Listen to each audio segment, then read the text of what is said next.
So that's the calendaring. The next one is project work time. Because what we do as human beings is we don't give ourselves permission. We don't give ourselves the gift that we give other people. We give other people our time, but we don't give that gift to ourselves. So things like when you get your CPA gives you your tax return back, you're going to need like 45 minutes to review that tax return, right? And make sure it's accurate and sign it, and make sure you get the envelopes, stuffed in the proper way, and make sure you get the postage on it.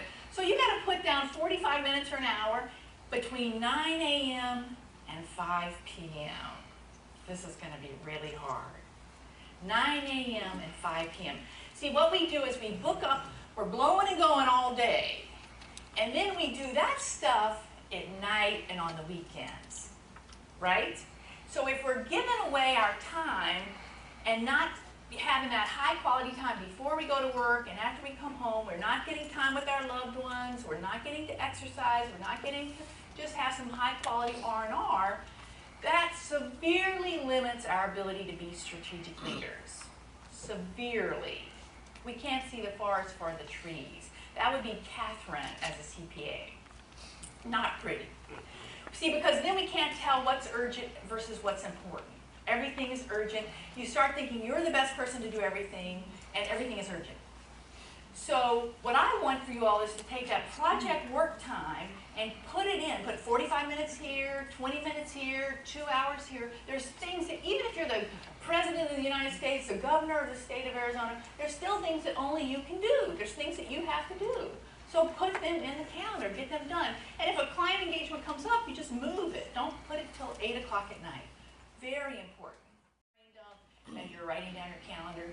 But it's to give yourself another 5 or 10 minutes to just run your fingers through your calendar, run your fingers through that brain dump list, and ask yourself one more time, am I the best person to do this? Who else could do this and do a better job?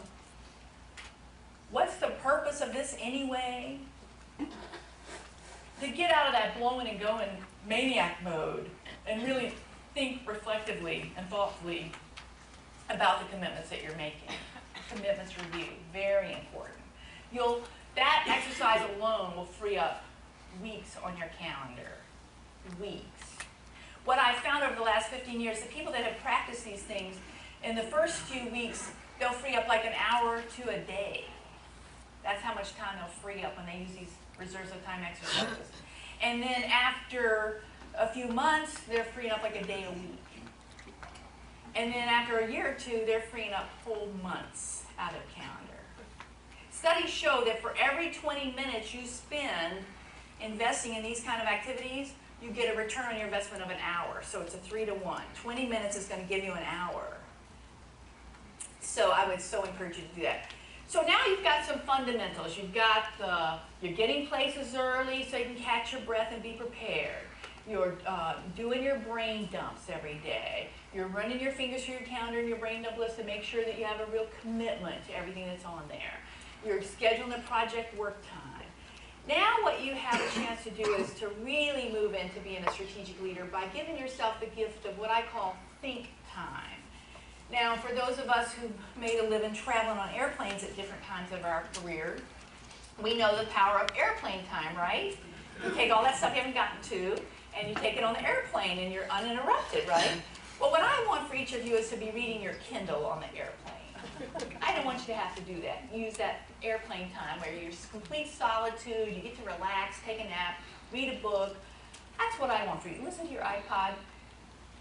The key is to build in this think time. And I have 3 examples of think time. It could be any kind of, you can make up your own. The first one is delegating. To take some think time to delegate. To close the door to your office, or stay at home in your study, or if you can't get any privacy and any solitude in any of those places, go to a Starbucks. If you're still in a corporate environment, go to an office, a conference room on another floor.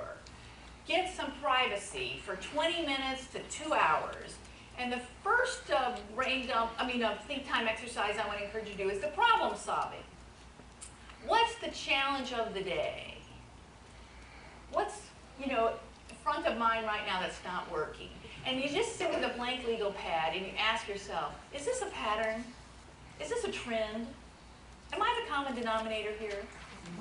You look for the life lessons. What's the life lesson here for Katharine?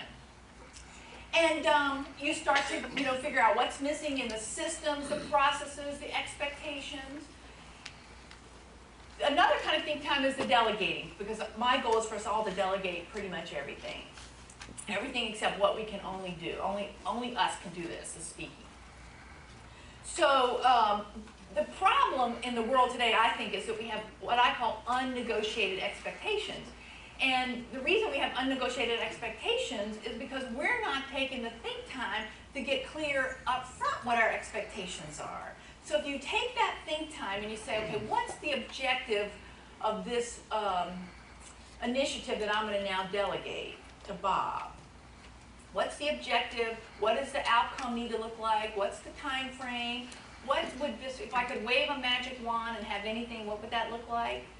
You put that down on paper, and guess what? Bob is going to be a lot smarter tomorrow, because you're going to be a lot smarter in how you communicate those expectations to poor Bob.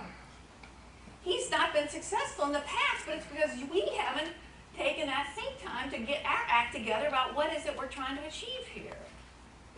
So that's another example. And then the third example is creative tension think time. And that's not my phrase, creative tension. That's Peter Singe's phrase. And he calls that the tension between where you are here and where you want to be.